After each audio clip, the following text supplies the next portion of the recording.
Hi, it's Wednesday. It's 3 o'clock. Welcome to Together Unlocked, brought to you as always by Together 2012. We're an arts organisation based in the main Paralympic host borough of Newham, led by disabled artists. I'm Jude Gosling. I'm an artist and artistic director of Together 2012. With me, as she has been locked down in my live work studio since March, is our chair, the artist and documenter Julie Newman.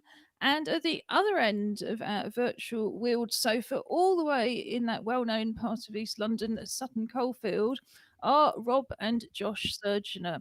So we're going to go over to the West Midlands first for further introductions and a bit of audio description, and then we'll come back to East London and we'll tell you what we look like. Well, good afternoon, everybody. In everywhere, especially East London and the West Midlands. I am Robin Surgener. I'm business director at Together 2012 and an artist known as Angry Fish when I'm able to be an artist known as Angry Fish. Uh, don't know why. We've got all our lights on and we look dark today. I think it's very weird. It's your screen brightness is turned down. I think he might be right, actually. That's now I blame Emily for that because she hates bright lights. Okay, fair enough. Well, I'm glad you can see us in glorious brightness, even though I can't. So, on that note, I will just briefly describe myself as, other than being ever so slightly scatty, I have silvery grey hair and white and big backs of black. I'm wearing no rimmed black arm glasses. I'm very freshly shaved and looking dapper with my old man boy band look. And I am wearing a grey hoodie, which has an Olympic hoodie. It says Team GB in a small arc across the top, and then there's some Japanese writing. I'm assuming and hoping that that says Team GB, but in Japanese. And then it says Tokyo underneath with the logo for the Olympics. And again, some more Japanese, which I'm assuming says Tokyo. I don't speak Japanese, so I couldn't tell you if it does or not. I would imagine it probably does, though. Uh, Hi, I'm Josh Surgener. I'm a PhD student, scientist, and a host of Together Unlocked. Um, I have, well, of undeterminate coloured hair because it seems to be an ongoing conversation. Uh, I say blonde. Ju and Julie say ginger. I think it's probably somewhere in between at the moment. Strawberry Um, blonde. and I am wearing a sweatshirt, the main body of which is a kind of very light grey blue. The sleeves are a dark grey blue, and then on the left breast, in a kind of sky blue, baby blue, there is a silhouette of Michael Jordan dunking a basketball. Lovely. And that should give us a nice point to flag up the fact that after 3:30 at some point you will be giving a report on sport and gaming. So, as I said, I'm Jude Gosling. I've got short red, hennaed red hair in a corona crop. I've got black plastic glasses, black wrist braces, silver coloured jewellery, and a sort of lightish green long sleeve t shirt. Behind us is a graffiti type banner, and it's got images of all the different activities that we run during the year. So that's live music, poetry and spoken word, theatre, dance, carnival art, street art, and much, much more. But particularly today, poetry, and we will be talking about that later. But first, Julie, let's hear from you. What do you look like? I have gold and silver hair. Don't touch it. It's the subject of much intense speculation about hairstyles, etc., etc. Currently, it's through the hedge backwards. I have dark rimmed glasses. I'm wearing a long sleeve t shirt because it's a bit chilly. And funnily enough, it's got a Japanese, beautiful actually, Japanese lady on the front as a motif. It was bought from Woolworths. I was trying to remember many, many years ago when they had a superstore. And I when there was a I was Woolworths. going to say And that's a the blast from the past. yeah, absolutely. And I used to like shopping there. But I put this on really partly because it's got long sleeves, but also partly because I very much enjoyed the Bake Off last night. And that's the one that's been criticised heavily for being culturally illiterate because they claimed everything was Japanese, but in fact steamed buns are They Chinese, are etc. Chinese for sure. But that was actually great for me because I sat there thinking, really? I always thought only Chinese people cooked steamed buns because char siu bao, which are pork buns, are one of my favourite dim sum meals. So I was quite relieved this morning to discover that in fact this was not a Japanese food. But yes, Bake Off was great, but don't worry, we're not going to be chatting about Bake Off now. But I do think it was good to actually bring up another cuisine other than staid English, sort of, or even perhaps more interestingly French patisserie. But I thought it was an interesting aspect of it. Yes, I mean, I think they've got a long way to go before Yeah. they really reflect the cultures of East London. Here in Newham, I think almost half of our residents don't speak English at home, so I would assume they're not cooking that disgusting British cuisine, which is, well, not even fish and chips aren't even British, are they? We're kind of not really good at doing much apart Where did from, they come from? well, fish and chips are Jewish.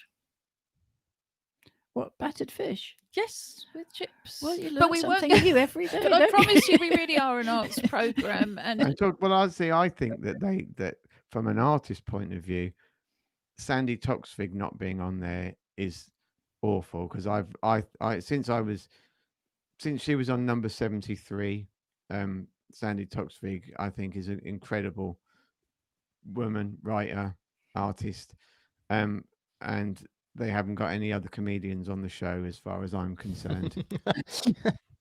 okay, so apparently we are still talking about Bake Off. The only way that I can link this in at all is to give a plug for our Arts Awards program. Arts Award are a qualification, well, a whole series of qualifications that young people can study from primary school age up to and including the age of 25. And as you progress up, they become nationally recognised qualifications, and the Gold Award actually attracts UCAS points.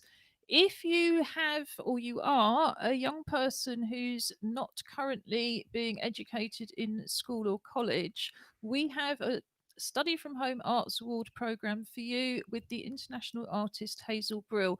So drop us a line. I'm going to put the email address on the bottom of the screen, but it is www.together2012.org.uk for more information about the youth programme, and info@together2012.org.uk to find out more. And puzzled men, the reason this is linking is because cake decoration is considered an art. Yay. So if you're into baking, you can look at that for your Arts Award. Also, things like nail decoration, industrial design, Knitting. fashion. Yeah, I mean, well, I hope we would all take some kind of craft form. But yes, they really do cover every form of art and craft. So, like I say, if you're studying from home or you're just not in college at all and you're under the age of 25, get in touch. We will be delighted to enrol you for our Arts Award programme. We've had to restrict it because when Hazel started work for us in January, she was only going to be working in East London, and now she's working nationally. So we think it's probably best to just restrict it, as we say, to people for whatever reason, are not attending school or college at the moment. If you're waiting for a place, don't worry, you're welcome to join us. We're not going to stop you studying with us if you go back to school or college. So, yeah, that's our Arts Award programme. And now I shall move on to our clubs programme, which is what we call our outreach programme. We're an arts organisation, and each year we produce a month long festival in Disability History Month, which starts next month. And all of the art forms I've talked about are represented in that festival. But we also operate a year round outreach program, which is now running on the internet and Zoom. So we have our Join In From Home program based on our website, and we're going to tell you a little bit more about that around 25 past 3. But we also have our clubs program, which was taking place in East Ham on weekday mornings and is now operating by Zoom and phone instead. So, Julie, tell us more about the Pop Up Poetry Club. And for anybody who's wondering, the little brown cat that's just joined Julie on her lap is called Jinx. And under our main Together Unlocked TV page on our website, there's a highlights and links page where we will be putting all of the poems and the links to anything we discussed today.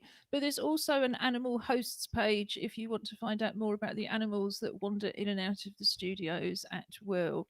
So, Julie, tell us more about the club and how it operates. I will. Do you mind just clearing the monitor for me? So, thank you. Lovely. Thank you very much. It's just that sometimes there's a box that comes up and I can see everybody except me, and it's a bit surreal.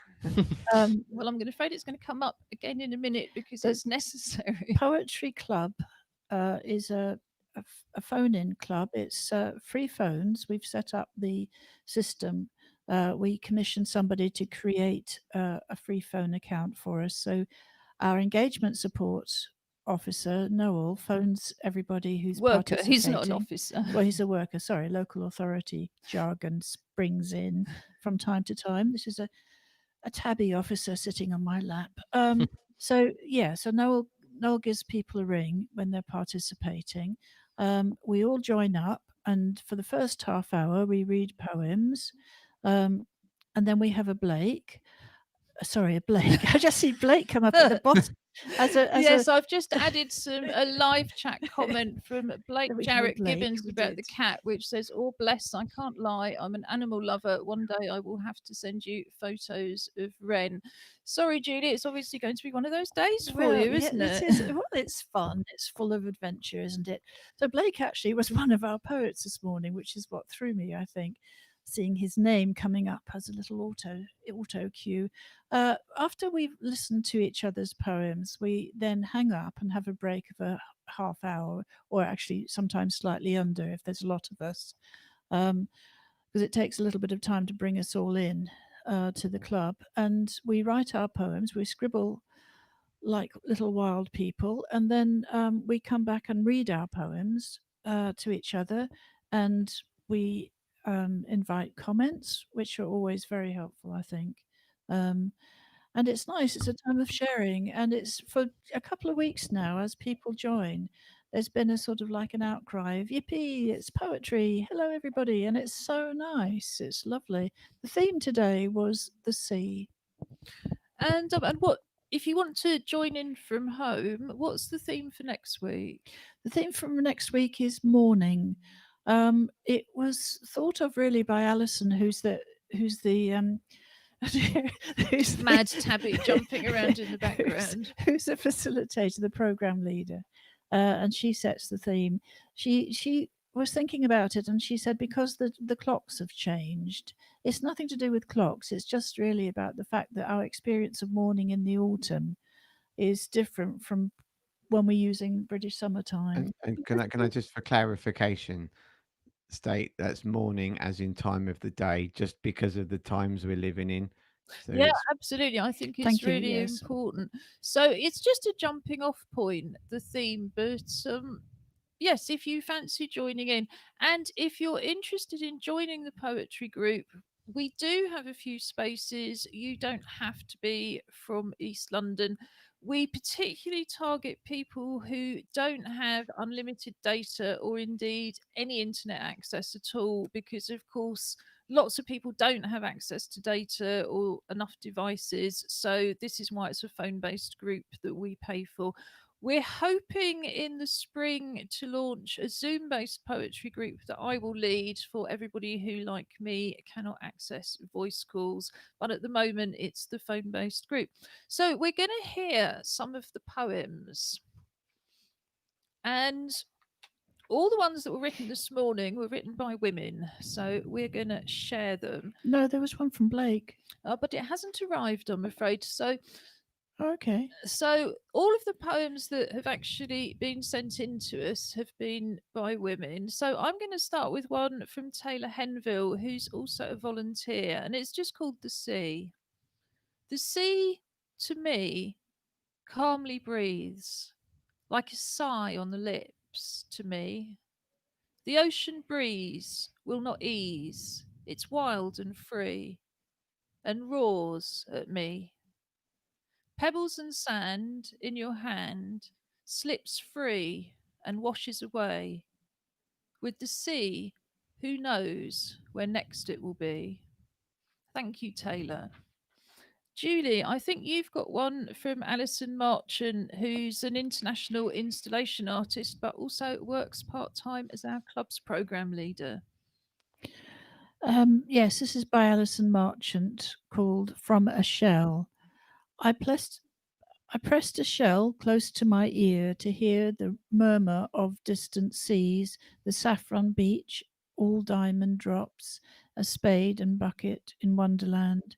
In the deep bed of the sea, the lighthouse reared on a rock island, painted mid-sea blue or shore sea green, glimmering in the tranquil bay. The waves draw back pebbles and fling them in the ebb and flow of the crashing tide. Yeah, I love that. And I love that whole, I don't know if you did it as a child where you hold a shell up to your ear and Oh yeah, yeah. see. And I've got a couple of big shells in the downstairs toilet on the grounds that we haven't really seen anywhere but these four walls since March, but there's always our imagination. So this is from Ella Higginbottom, who's a poet and singer and indeed dances with us as well. And this is called Sailors' Wives. Hey ya, kaya, ya ya ya. Sailors' wives dance cha cha cha. Guten Morgen, waves. Guten Morgen, sea. Do you remember? My name was written in your deepest depth, but someone has writ for me. Someone I made once from my broken ribs. Hey ya, kaya, ya ya ya. I was drowning. It wasn't fun. But someone was laughing at me and I wasn't a clown. Hey ya, kaya, ya ya ya. And Ella is Polish, so I think I might have pronounced some of that as German by mistake. Julie, you wrote your own poem, didn't you? I did. I wanted to talk a little bit about that. Did you want to read Dawn's first, or do you want me to just bang on? I'd like you to carry on and read your poem beautifully and then talk about it. Okie doke. This is by Julie Newman. It's called The Sea. The swell of waves that come and go beat against the shore, first fast, then slow.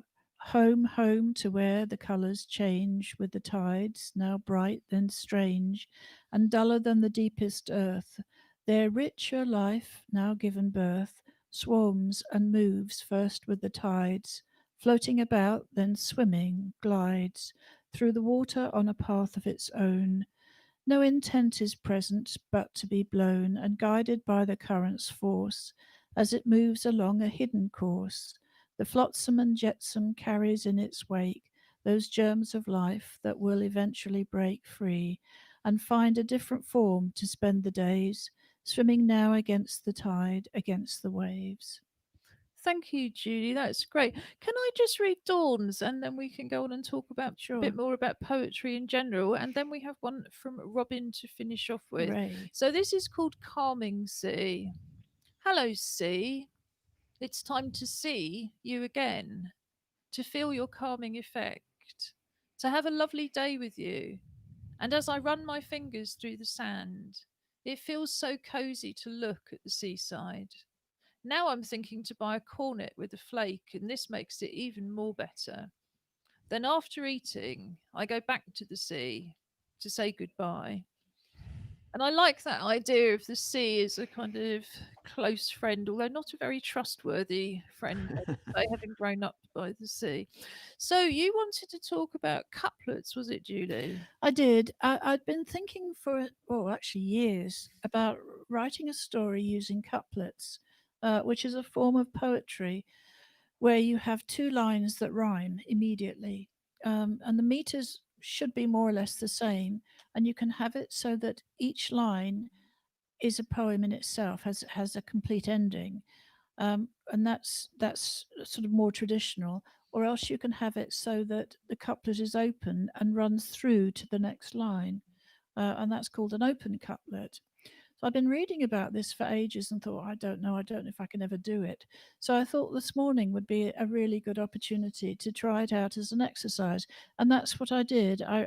If you read my poem afterwards on the website, if you so choose, obviously, what I've done is I've tried to create couplets that are running over into each other. So I'm Sorry, using, monster black fluffy cat has just jumped on top of Julie's poem. This So- is Leonardo. So I'm using, I'm sorry, I've lost my thread.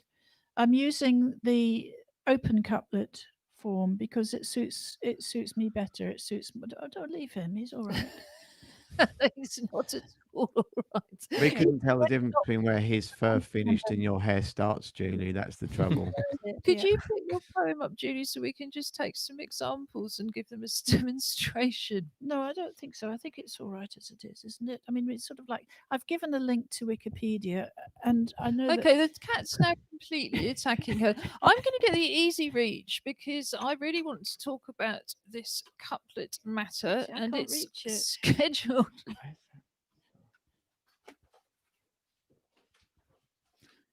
It's a good thing we bought some new easy reach. I mean, while you're doing that, Please don't, Robin. what? Right, it's been a so bit I'm chaotic going to here. give you some. I think a little bit of anarchy is always good, but let's not go completely over the top. So here's some examples while Julie beats the cat off. So the first two lines are the swell of waves that come and go, beat against the shore, first fast, then slow. So they rhyme. So they're an open couplet because the sentences aren't complete in themselves. Is that's that right? right. But Yeah. they still rhyme at the end of Yeah, each one. That's exactly So right. the next two lines are home, home to where the colours change, with the tides now bright, then strange. And duller than the deepest earth, their richer life now given birth. So is that the whole? But the two lines together still make sense, don't they? So Yes. that's because I have to be honest. Even though I studied English literature as part of my degree at university and got an English literature A level, I've never actually heard of couplets myself. And I write quite a lot of poems with rhymes at the end, but yeah, I never knew. Can, So can I just say it's one of the oldest forms of poetry. It goes right back to Chaucer and those guys. It was the earliest form of poetry. And if you look on the Wikipedia, what's really interesting is that it shows how couplets are used throughout the world. It's international. It's an international form of poetry. well, that is really, really fascinating. I mean, you've written poetry for a lot longer than I have, Robin, as well as lyrics. Is this a form you were familiar with? Absolutely. I mean, Shakespeare was a prime Yeah. deliverer of rhyming couplets. But my one man show, All the Things We Could Have Been, is entirely written in rhyming couplets. And there's lots of reasons for it. It is a very good way of telling the story. When I did it, I'd set myself the target of being able to perform to pre-recorded BSL sign language, and I had to find a way of writing something that I would then be able to keep in time. So it gives you a what we would call a meter. I mean, just a meter being, but and in this case, it's quite often to dum ba-dum ba-dum ba-dum ba-dum ba-dum ba-dum ba-dum, and that's how it goes. I mean, I can give you one off of. That when you would drop the poem, I was going to say I've got some to hand in case you needed it. And I think I read this the other week, and it's called Self-Examination. But I'll just give you the first couple of lines, and it says, "Now don't let it be said that I'm afraid to take responsibility, as with a certain detachment, I can examine the feasibility of any."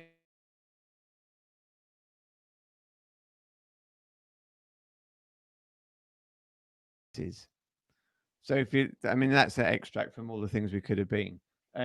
But if you like those, and the difficulty is, I mean, I spent 18 months writing the script for that piece because I refused to compromise what I wanted to say by finding a word that just happened to rhyme. It was the other way around. It was like, I need to say this, so how do I say it with words that fill the task that I'd set myself. Yeah, I mean, sometimes when I finish writing something, I go back and I count the beats, and it quite usually, but not always, on the syllables, and see what pattern emerges. And then if there's one line that's got a beat too little or a beat, yeah, too much, then I'll look for another word that means the same thing just to get the beats right.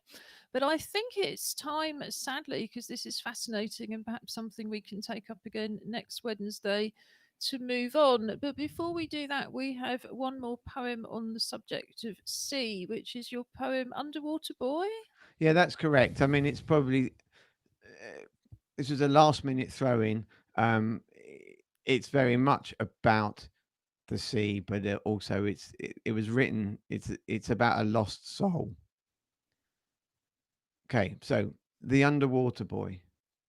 The waves are crashing, smashing rocks, but the underwater boy dreams away.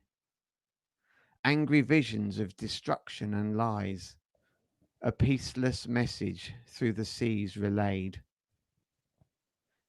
He doesn't understand the lives he's wrecked, the hurting, the hurting, the hurting his hurting has caused. The underwater boy who lived through death seeks only modest applause. The seagulls clap without remorse as they fly to scavenge the bloodied shores, as they spill the spoils of carcass love. The underwater boy laughs at the scores of his cause. Great. And I think that has to be the final word on the subject of poetry and sea. It's Wednesday, so it's also, as well as poetry, virtual Nature Watch Day. We started this feature back in April because even our tiny back garden is really out of bounds a lot of the time because it's impossible to socially distance if the neighbours are out. So we started sending out one of our assistant's dogs with a camera on her back, and Precious Cam has been a wonderful feature. The yard doesn't change much, however, so we were really pleased when over the summer Stara and Hannah from our associate drama company Act Up Newham moved to Norfolk with their assistant's dog Merlot. And Merlot has been showing us around where they're living ever since. And it's, well, we've had this discussion about whether this is slow TV, which is the kind of trend for just watching a nature camera or watching a couple of minutes where nothing really happens. But we decided it's actually quite fast TV because Merlot does like to bounce around. So, what I'm going to do is I'm going to put the video on and get Julie, as usual, to do a bit of audio description because she was very good at understanding what Precious was thinking. So, she's also now telling us what Merlot is up to. And here's Merlot standing, poised, ready to go. His head is in the front of the camera. His ears are up. He's got a blue collar with a thing on it. I don't know what that is. It looks like some sort of alarm or entrance. Perhaps they've got a doggy flap. But they're standing. It looks like they're standing at the corner or the edge of a field, a very muddy field. And it looks like there's a bit of farming equipment there, which looks as if it's, oh, yes, here we go. So they were waiting for the farmer to give them the clearance to go down the path along the field. It's very, very muddy. The earth is very brown. The farm equipment is very large. It's almost as large as the tree, which is in the horizon. The sun is shining, although it's very cloudy. Merlot's not phased at all, and he looks as if he's actually looking for something. Perhaps he's looking for the farmer, or perhaps they've been digging potatoes and he's looking for a potato monster.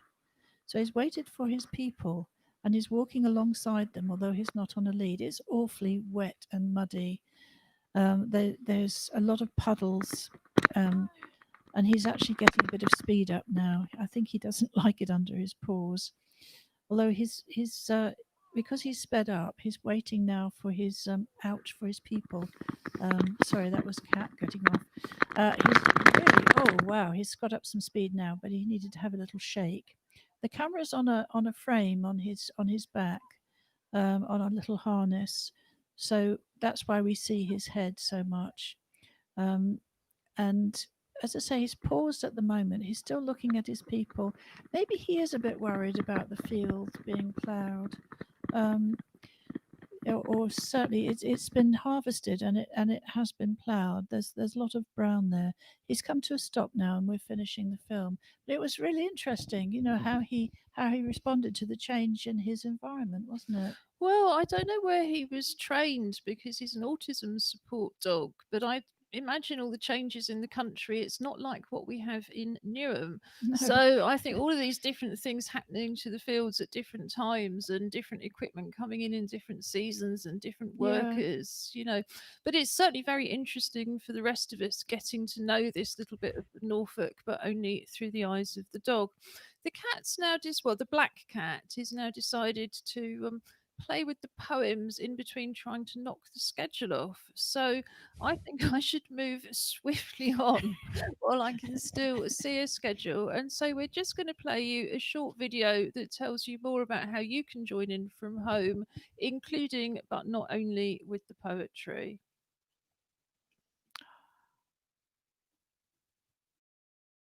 Together 2012 is running a Join In From Home programme from our website together2012.org.uk. Click on the link at the top of the page, Join In From Home, to go straight to the main page where you have a wide range of accessible, inclusive creative activities, mostly using things that you would already have at home. At the top of the page and throughout the pages, you will also see videos in British Sign Language to translate the site for deaf people. These videos can also be useful if you have difficulties reading and you simply want to hear more of the content. The Join In From Home programme is based on the activities that we would usually be running in East London. All of our activities can be enjoyed by families at home, but we also have some of our favourite activities here from our family activity days, which we usually hold in the school holidays. Card making with pens, stickers and paper is also popular.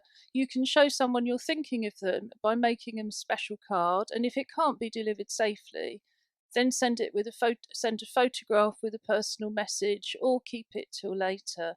Here we have instructions for making a sock puppet, a storage jar or night light, or a lunchbox or storage box, all of which are really popular with our family activity days, and you can click on each of these links to get full instructions. So with the sock puppet, for example, you have lots of instructions with photographs to show you exactly what to do.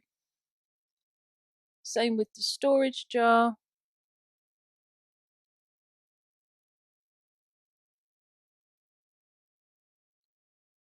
And same with the lunchbox or storage box.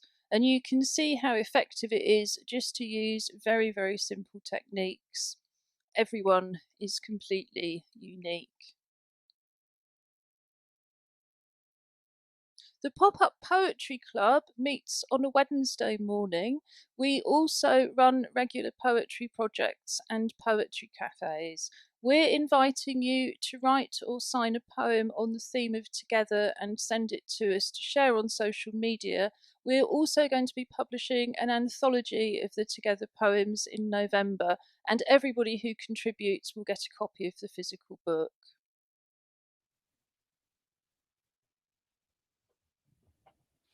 And it's going to be coming out towards the end of November, so there is just a fraction of time left. We would love to have your poems on the subject of Together. We can take signed poems as videos or series of photographs, and indeed we would love to see your videos of your poems. Anyway, we've had some lovely ones in, and I'm just going to pop on one now from Ellen Goody, who's recorded this over Zoom with the help of Hannah from ACT UP Newham.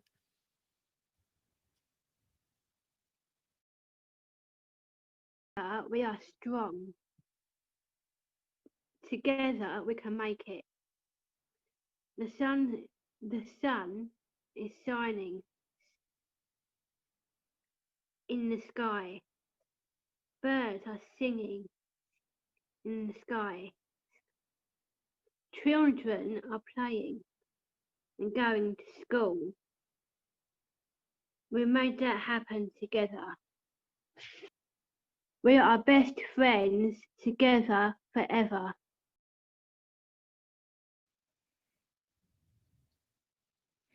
Brilliant. It makes so much difference when somebody reads their own poetry, doesn't it? It does. And I think it's one Mm. of the things about poems, they're meant to be read by other people, not just in books, but out loud and to other people. And that's what keeps poems, so immortal. But there's nothing like hearing the poem in the poet's Mm. own voice. And that was lovely. Thank you, Ellen. And thank you, as always, Hannah. I think you wanted to say something, Robin? No, just exactly what you're saying. Just really to reiterate that point that actually, I mean, I turned my sound up to make sure I heard how she was saying it, and I thought that was really important. And so no, great poem.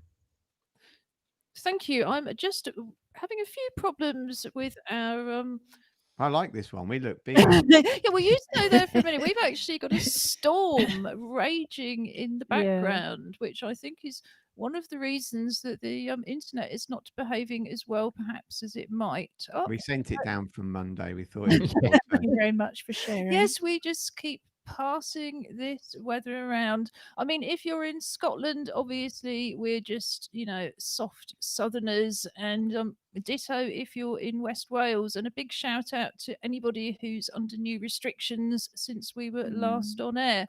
You may enjoy, if you're one of the people shielding like ourselves, still furloughed or otherwise at home when you would rather be doing something else, you may be as desperate as we are and very much enjoy our Clockwork Paralympics. And to anybody else, well, we don't really apologise. We've been running the Clockwork Paralympics since March, really partly for Robin's sake, because Robin is a Paralympian and until the summer he wasn't even able to go out and do his swimming coaching. We also take part in the International Virtual Teddy Bear Hunt. So each week we put forward new teddy bears who have the right to wear a medal if our Clockwork competitor wins. So do you want to introduce your bear first, Robin? Hello, I'm the Millennium Bear. There you go. So He's representing Birmingham Commonwealth 2020 today. 2022. 2022 even. He is just the Millennium Bear that was Joshua's from his grand nanny, I think. You're looking at me. I was 5, mate. I don't know. Oh, right. Well, see, In fact, I think I was 4. the actually. immaturity of children of these millennials. So anyway, this was Joshua's Millennium Teddy, and it's still actually in pretty good nick. Yes, it does look like it's not been played with in the Yeah, slightest. being born in 1995, I don't remember who gave me the teddy in 1999. Thanks. Well, you'll have to deal with your ungrateful child later.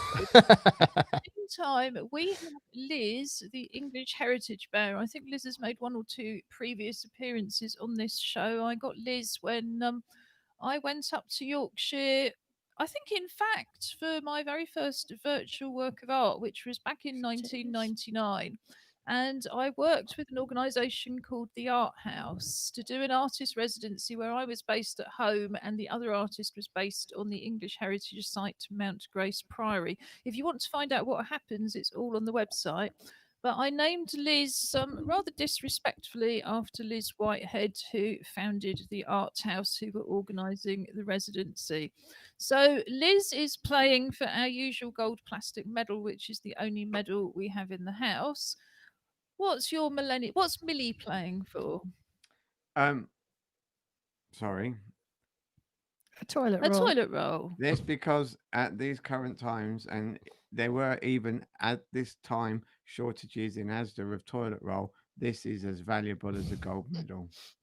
And that's coming from a multi-gold medal. Absolutely. It's a shame you can't send it down to Newham. So you hang on to Liz, Judy. With the Paralympics, what we do is we give the West Midlands a choice of competitors, and it's going to be, is it going to be the competitor in my right hand or my left hand? At the moment today, we are racing Clockwork Caterpillars. We're going to go for your left hand, so right hand side of the screen. Okie doke. I'm going to pop this up, and then I'm going to get Josh to do the commentary. So we have our two competitors ready to go. We have the green on the left, orange on the right. And currently it looks like a very close tie, but I think that may be the camera angle. And they appear to be veering slightly off to the left. But it does appear that orange has edged into the lead and performed an absolutely filthy maneuver to cut up the green competitor. Oh no, but the green. But the green has persevered. Yes. And has kept going. He's got more stamina, so he has made it further along the racetrack. I don't think any of their competitors yet have actually reached the finish line in any of the races. It seems to be a race of attrition more than anything else, I think, mostly. But I mean, I did go out and buy some new Clockwork competitors on the grounds that some of the competitors just career into each other. So tell me, who actually won? You did. Did we? Yeah.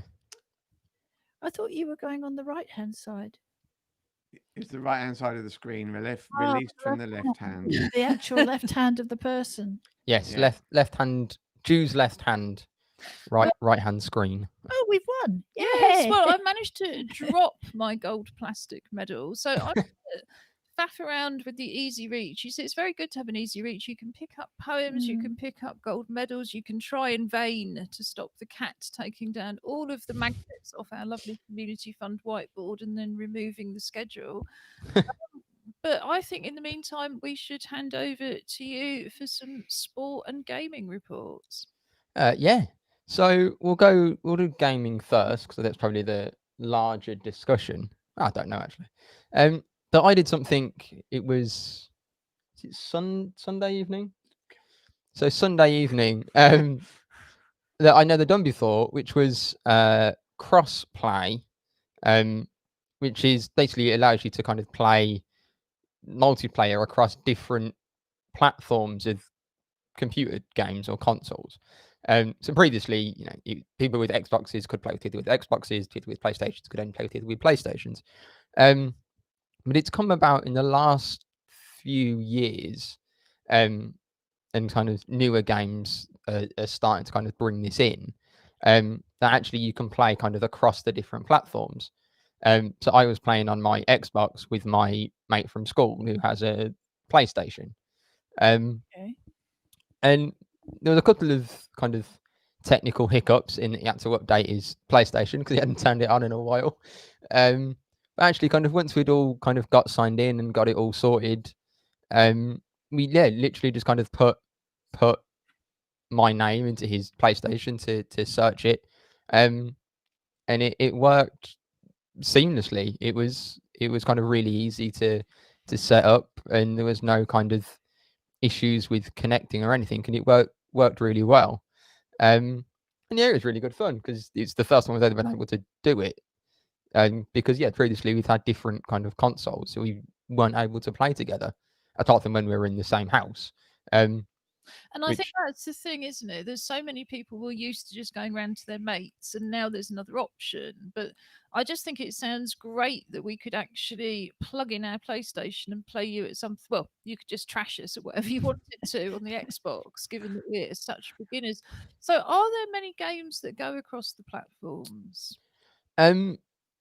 There's a few. The ones that I know are the kind of, they're called battle royale games. It's kind of 100 people or 100 players get dropped on an island typically, and then you kind of battle it out to be the last person or the last team surviving. Real life. Yeah. So I think typically those are the ones that have it more, but I think more and more games are starting to have that capacity. Got an example of a couple of the games. So I know it's kind of taking it away from kind of competitive shooter games. I know Minecraft has it, which is a kind of very relaxing building game. So that What? has it across all platforms, I think. Am I right in thinking Minecraft is relatively cheap as well? Yes, I think it. I don't know the exact price. I think it's probably about £15, but that could be that's an absolute guess. I think it's around that level. But they're like in-app purchases, aren't they? Only kind of optional cosmetic Yes, things. I was just thinking, in a way, the games that are kind of older are more likely to be cross-platform to start with, aren't they? And they are cheaper as well. But that all sounds great, Josh. So what else have you got for us on the gaming front? And then it was more one that just kind of interests me. There's a game that was coming out soon called Cyberpunk 2077, which is a sequel to a game that came out a very long time ago. And it's kind of one of those almost kind of cult things of, are we ever going to get a second one? And they announced it a few years ago.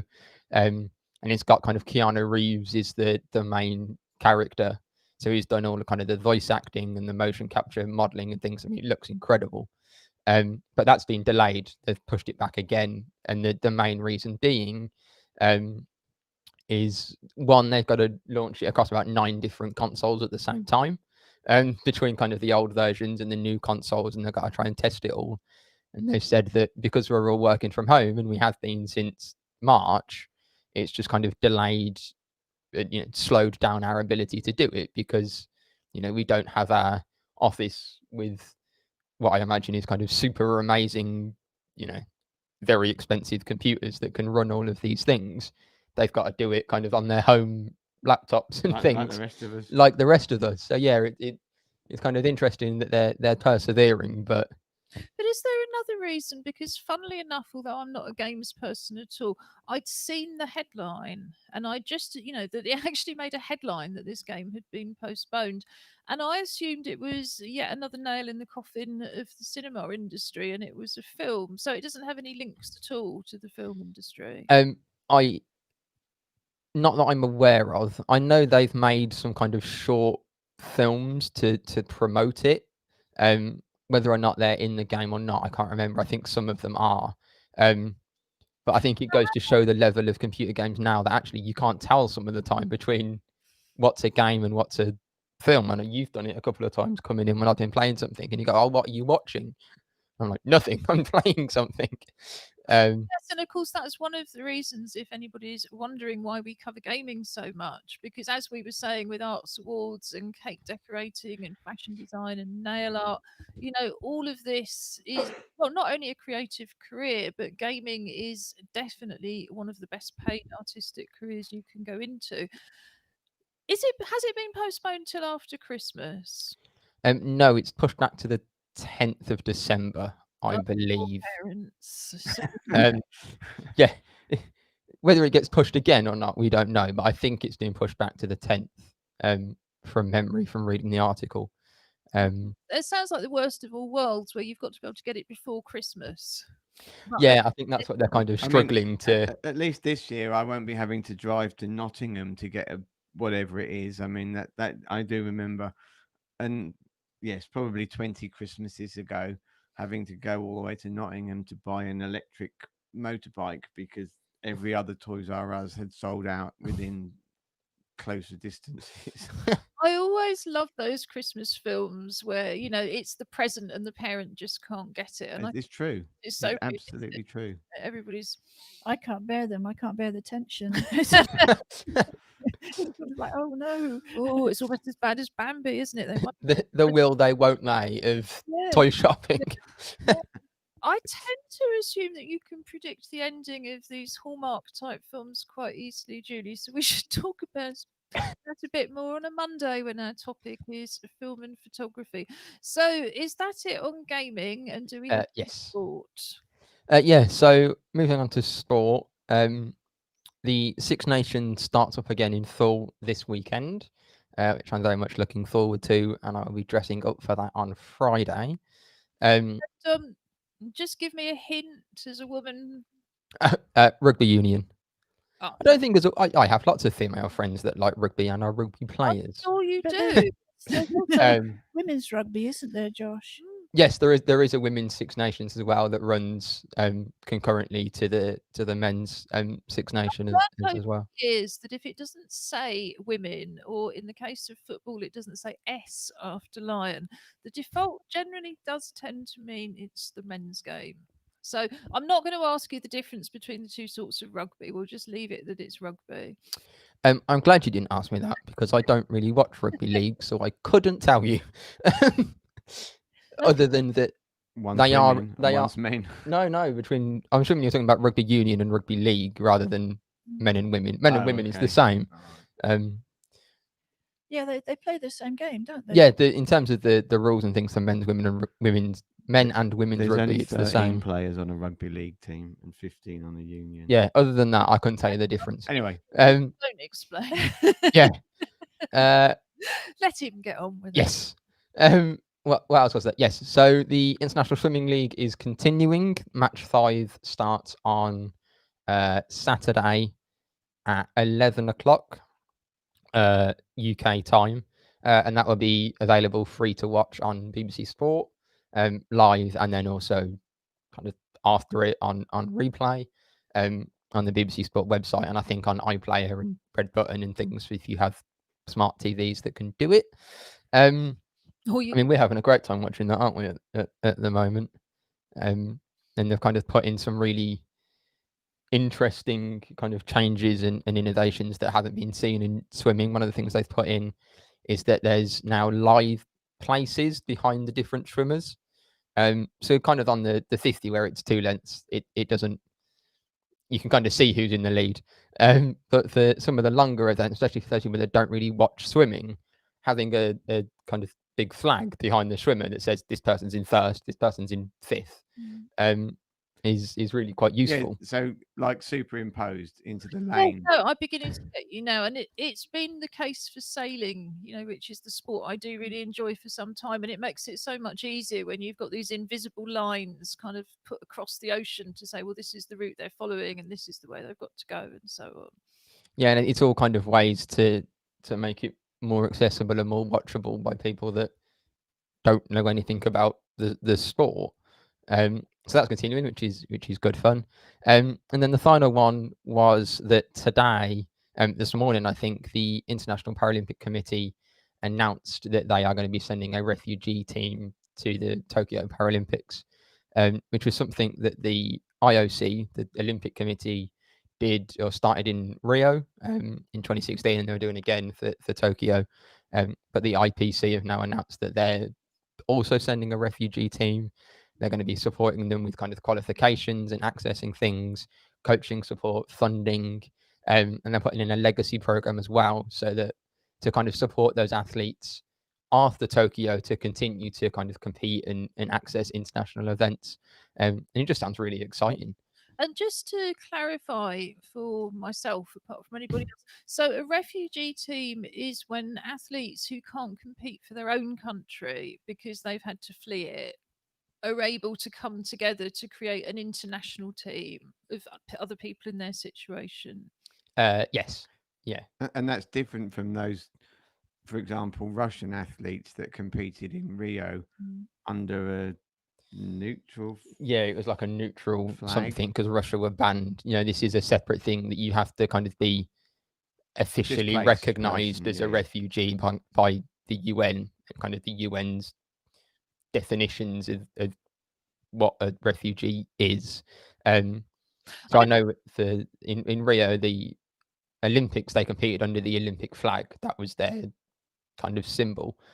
So I assume, the 5 rings. So I assume for the Paralympics, it will be Whatever the latest Paralympic yeah, symbol is. is it the 3 agitos or agitos, which are the 3 kind of.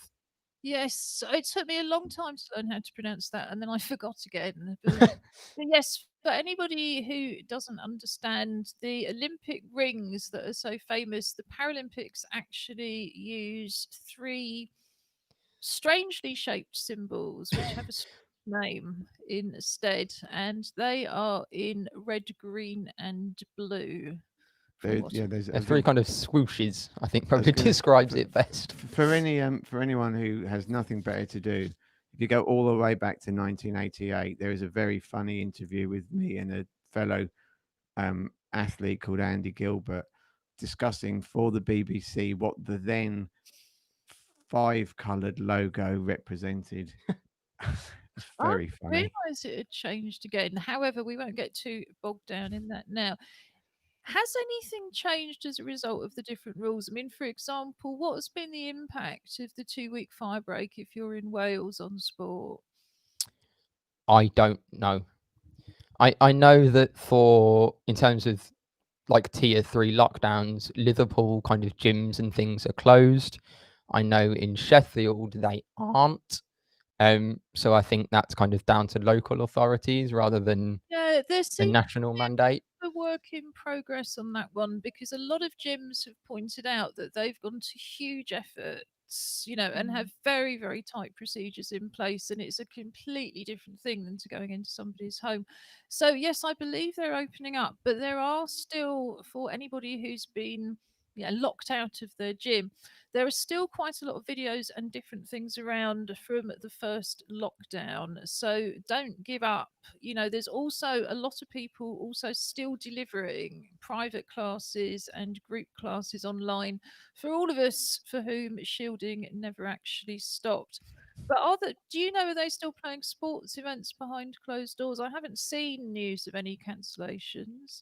Um, I was going to say certainly in England they are. I don't know about. I mean, if I don't know, for example, if Liverpool can play their home games, or Everton can play their home games. yeah, I'm not sure, but I think professional sport and amateur sport has been treated differently throughout lockdown, just And because it's a lot easier to kind of impose those restrictions on the professional players. I read, 'Cause- but I read about the women's rugby Six Nations was that the England women had to cancel a game because there was a failure in with the bubbling or whatever they've been doing, where they've been sheltering people. Yeah, I think if there's any kind of cases, then anything gets abandoned as per kind of isolation guidelines. In terms of if there's no cases, then I don't know on an amateur side or a professional for that matter. we will try and check it out for you for Friday. Yes, our funding is slightly bizarre in that it's very England centric, but we're not. So we will find out the rules for Scotland and Wales. Because We've just been bombed again by a Yeah. large black cat.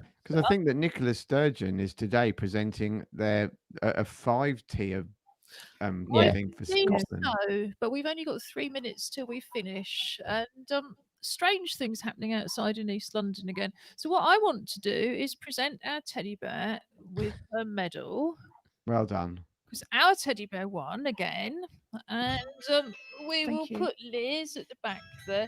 Now, for anybody who's been following my progress with the Ring doorbell on Appdate, even though the phone's switched off, it's still ringing. But no, it still doesn't work when I try to open the door. So that is another work in progress. Coming up on Friday, as always, we start with our dressing up to go out to stay in feature, where we do just that and we invite you to join us, whether or not you are staying in or going out. Dress up to go out, and whether or not you stay in, send us a photo or a video. It could be something real, it could be something online, or it could be like your picnic on the moon with the clangers, entirely imaginary. That's what you think. Or perhaps not. We will also be talking live art, music, visual art, and much, much more. Will you have a song for us on Friday, Robin? Hopefully. The mystery. Somebody will have a song for us on Friday, and we will tell you more about our Together 2020 Disability History Month Festival. In the meantime, the programme is up on the website www.together2012.org.uk. along with recordings of previous shows and a recording of this one by 8 o'clock tonight. The captions, however, can take a little bit longer. So if you're recommending that somebody watches the recording and they're going to use the captions, probably best to leave it to the next day. So from East London, that's goodbye from me. Goodbye from him and from me. Oh, I was going to speak on behalf Oh, of you speak Leo. on He said behalf it of was Leo. Black Cat Day earlier in the week and we didn't celebrate it on air, so he's celebrating it now. I thought that was a Two Ronnies reference there. It was a bit. Could be, could be. Well, we definitely will say goodbye now and let you have the final word. Yeah, so goodbye from the West Midlands. Have a lovely couple of days. And we'll see you on Friday. Bye. Bye.